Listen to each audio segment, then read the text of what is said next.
Listen, this is not the week to play with me, so here's some propaganda I will not be falling for when it comes to book talk, and you should take note because all of this is super annoying. Number one, having the irresistible urge to go into someone's review stating how they feel, how they absolutely loved a book, it changed their life, and telling them how horrible the book is. The book is not horrible just because you didn't like it. The book is also not the best book in the world just because that person loved it. Do we know that reading can be diverse? Liking or not liking a spicy book is literally like the one thing in this day and age that we can still remain friends when having differing opinions over, okay? So like literally I don't understand what the problem is. Number two, and this is not isolated to authors, people on Book Talk do it all of the time. Telling me or telling anyone that a book is enemies to lovers when those people are completely into each other by like page 5. Please stop doing this. I am personally offended if someone tells me a book is enemies to lovers and it is anything less than the two people absolutely hating each other for the first half of the book. Like at least half of the book. The biggest perpetrators of this, in my opinion, are gonna be Fourth Wing and A Touch of Golden Madness. What were we talking about? Literally about 9 out of the 10 books that I get recommended as enemies to lovers are absolutely either insta-love, they're reluctant allies to lovers, or they're forbidden love. Now, in case we didn't know, those are all different things. Now, insta-love would be a case where you see a character and they almost literally like have a meet cute. It's like so obvious that they are endgame immediately on the first page that they meet. Now, forbidden love is pretty close to enemies to lovers, so maybe I'll give you a pass if you're confusing those two. Forbidden love is where the outside world, circumstances, things out of their control do not want these people to be together.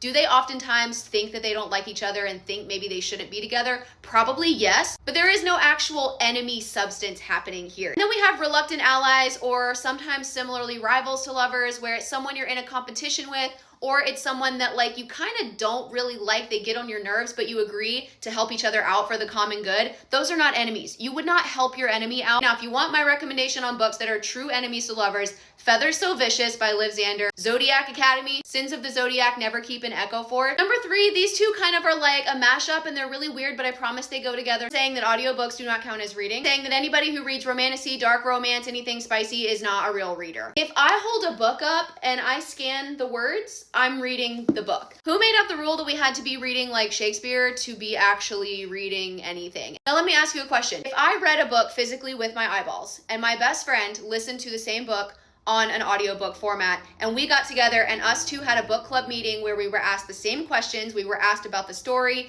we were asked about the feelings, we were asked about generally anything you could possibly ask about the book, we would literally be able to give the same answers because we both read the book. Is it literally reading? Like, is it the same definition? No, but the consumption of the book is the same. The only thing you might not be able to do if you're listening to an audiobook is know how to spell these crazy fantasy characters' names, okay? And we get a pass for that. However, on the other end, us girlies who are reading the books literally might not know how to say these names.